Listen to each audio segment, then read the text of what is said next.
নমস্কাৰ মই 26 তাৰিখে 26 এপ্ৰিল 2025 চনৰ 26 তাৰিখৰ দিনা এটা ভুল বাক্য ক'লো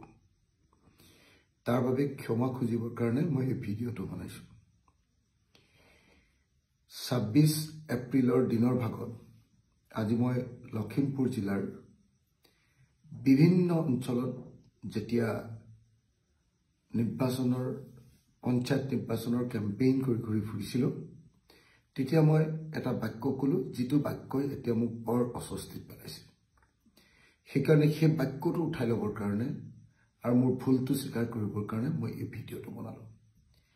এতিয়া ৰাতি 1:20 হৈছে 1:20 কৈছে 26 তাৰিখ ৰাতি বুলি ক'ব পাৰে বা 27 তাৰিখ পুৱা বুলি আপুনি ক'ব পাৰে মই এইমাত্ৰ নিৰ্বাচনৰ কামকাজ সামৰি লখিমপুৰত প্ৰচাৰ কাৰ্য সামৰি থকা ঠাই আহি পাইছো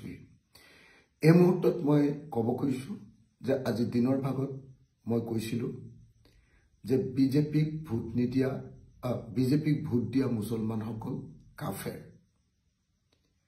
যিসকল মুছলমানে বিজেপিক ভোট দিয়ে সেইসকল নৰকত যাব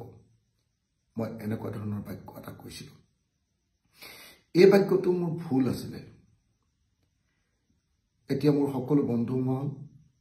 আৰু মোৰ দলীয় সতীৰ্থসকলে মোক এনে এটা বাক্য কোৱাৰ কাৰণে সমালোচনা কৈছে যে মোৰ নিচিনা এজন যুক্তিবাদী আৰু প্ৰগতিশীল মানুহে এনেকুৱা এটা তৰল এনেকুৱা এটা ধৰ্মীয় সেন্টিমেন্ট থকা এনেকুৱা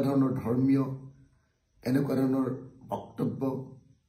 কেতিয়াও প্ৰকাশ কৰা উচিত নাছিল এয়া অযুক্তিকৰ বক্তব্য আৰু এটা ধাৰ্মিক মানুহে কোৱা ধৰ্মভীৰু মানুহে কোৱা কথাৰ বাহিৰে আন একো নহয় বুলি মোক প্ৰত্যেকজন মোৰ সতীৰ্থ যিসকল মোৰ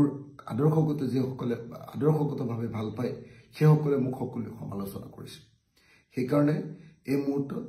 মই সমগ্ৰ অসমবাসী ৰাইজৰ ওচৰত ক্ষমা বিচাৰিছো যে মই এটা ভুল বাক্য কৈছিলো যিটো ভুল বাক্য মোৰ মুখেদি ওলোৱাটো উচিত নাছিল মই কৈছিলো যে যিসকল মুছলমান লোকে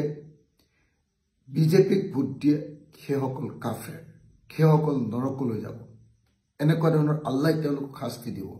এনেকুৱা ধৰণৰ বক্তব্য এটা প্ৰকাশ কৰিছিলো মই একজেক্ট বাক্যটো ক'ব নোৱাৰিব পাৰো কিন্তু এনেকুৱা ধৰণৰ বাক্য এটা প্ৰকাশ কৰিছিলো আসলতে গোটেই দিন ৰাত যোৱা কিছুদিন ধৰি একেৰাহে প্ৰচাৰ চলাই থকাৰ কাৰণে মই যথেষ্ট এনেকুৱা ধৰণৰ প্ৰত্যেক দিনাই 20-25খন মিটিঙত এনেকৈ ভাষণ দি থকাৰ কাৰণে আকস্মিকভাৱে চিন্তা নকৰাকৈ এনেকুৱা ভুল বাক্য এটা কৈ পেলালো সেইকাৰণে সকলো ৰাইজে মোক ক্ষমা কৰিব আৰু মোৰ সতীৰ্থ যিসকল বন্ধু দলৰ যিসকল সতীৰ্থ যিসকলে এই বাক্যটো কোৱাৰ কাৰণে মোক বেয়া পাইছে মই অযুক্তিকৰ কথা কৈছো বুলি কৈছে মই ধৰ্মীয় চিন্তাৰ কথা কৈছো বুলি কৈছে মই প্ৰগতিশীল চিন্তাৰ পৰা আঁতৰি গৈছো বুলি যিসকলে কৈছে মই তেখেতসকলৰ ওচৰত ক'ব কৈছো যে মই নিশ্চতভাৱে ক্ষমা প্ৰাৰ্থনা বিচাৰিছো মোৰ ভুল হৈছে মই এনেকুৱা বাক্য কোৱা উচিত নাছিল মই ভৱিষ্যতে এনেকুৱা বাক্য নকওঁ গতিকে সকলো পক্ষকে সকলো ৰাইজকে মোৰ এনেকুৱা ভুল বাক্যৰ কাৰণে ক্ষমা বিচাৰিছো